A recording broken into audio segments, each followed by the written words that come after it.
Hello friends, welcome to Homegrown Florida. We are headed into the month of February, which is the beginning of the end of winter. Man, time is just flying by.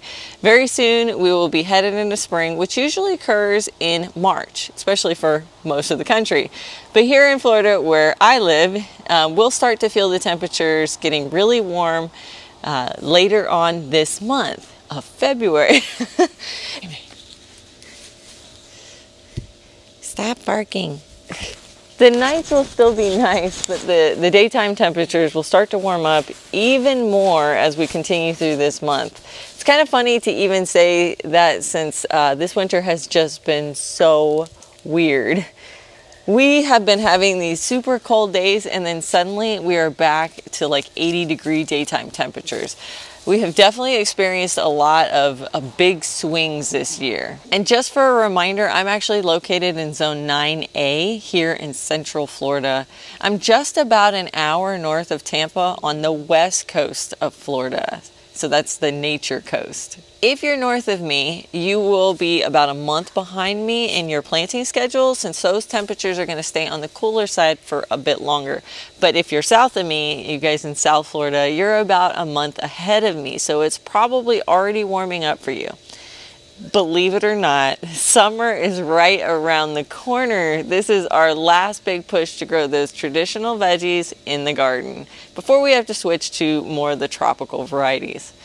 So let's jump right into it. I'm going to tell you all the things I'm planting this month, a few projects I still have going on, and one special tip for the month. But don't forget to stay tuned to the end, because we're going to be doing another giveaway of my own seed collection. Last month I had 3 lucky winners who won the Puerto Rican black bean. That was Kathleen, Linda, and Joanne, which were our winners. And yay, Joanne, which I still have not heard back from. Make sure you reach out to me so I can get those beans over to you right away.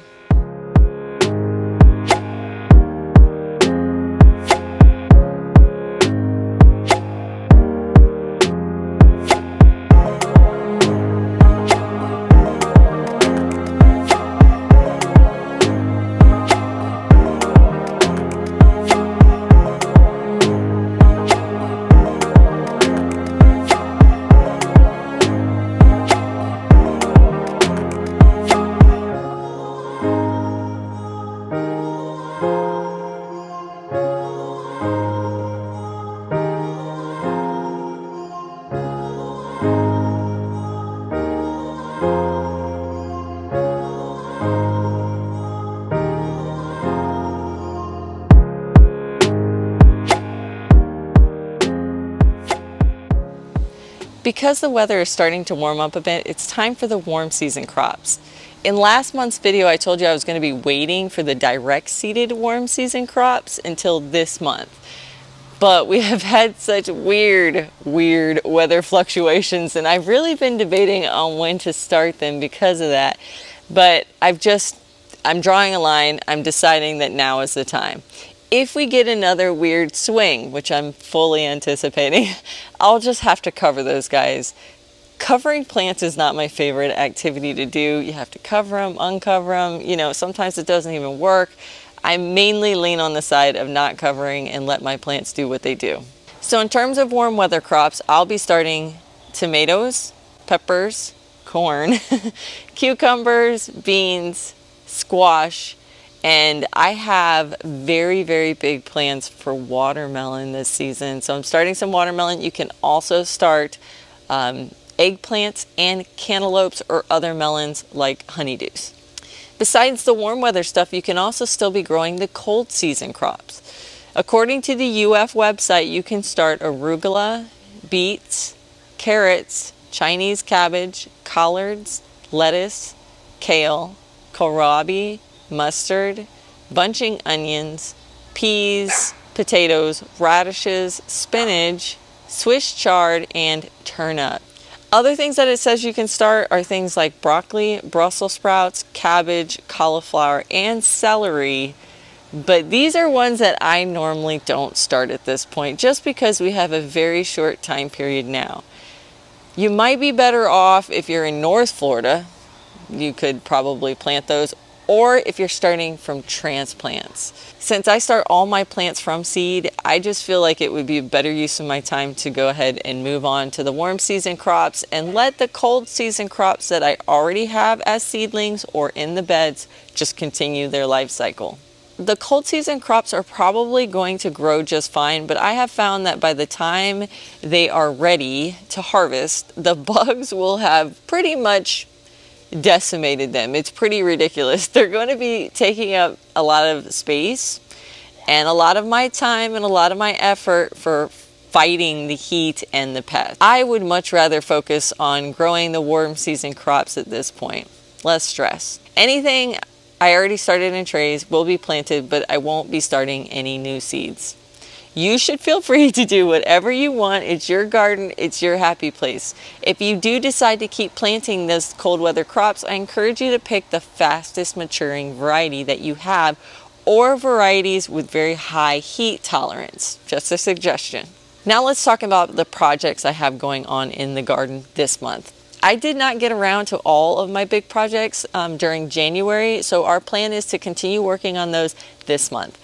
I did get a new bed in the garden this month, so that was very exciting. You'll have to check out that video. I will put it up here.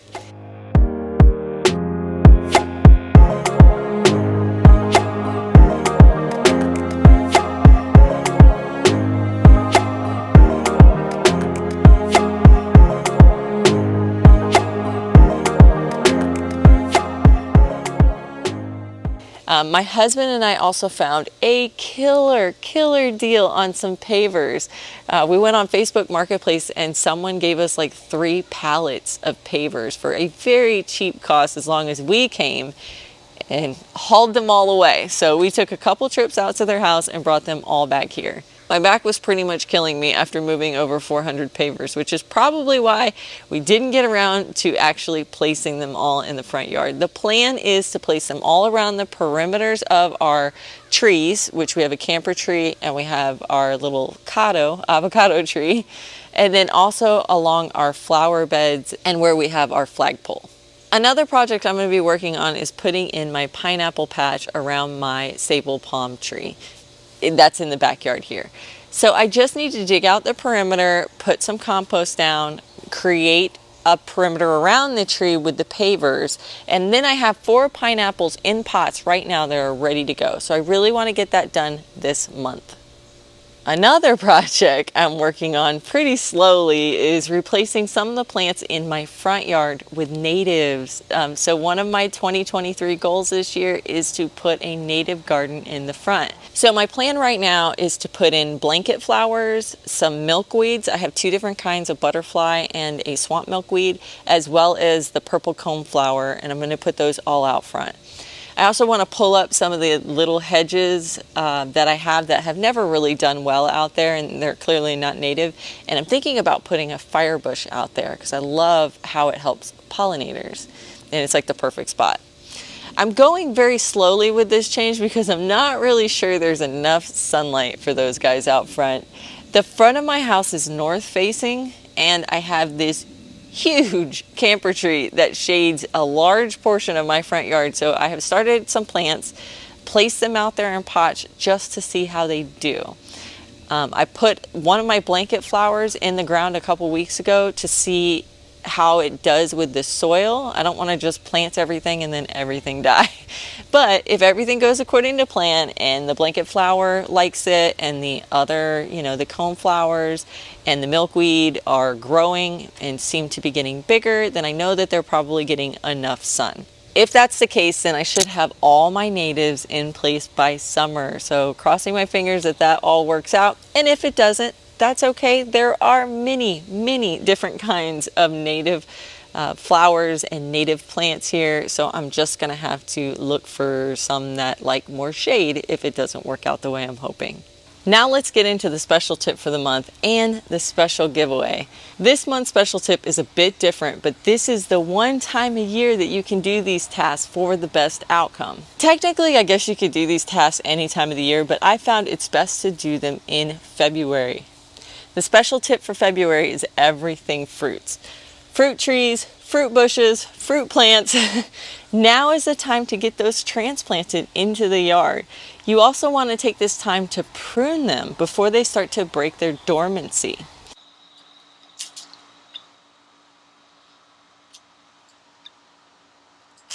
Now is also a great time to feed them. I always feed my fruit trees before they flower, like right before they flower, and also another time after the fruit has formed. Normally this means I'm feeding in February and then again around April or May. Spring is a time that fruit trees are doing the most work, so you need to keep them well watered and well fed. You can take a bag of compost and lay that down, or you can use your own compost.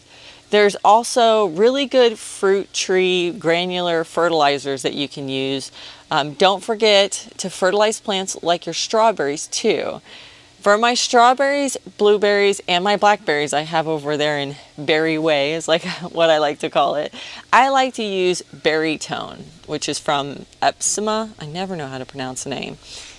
For my fruit trees, I actually use the Job Organic Fruit and Citrus Plant Food.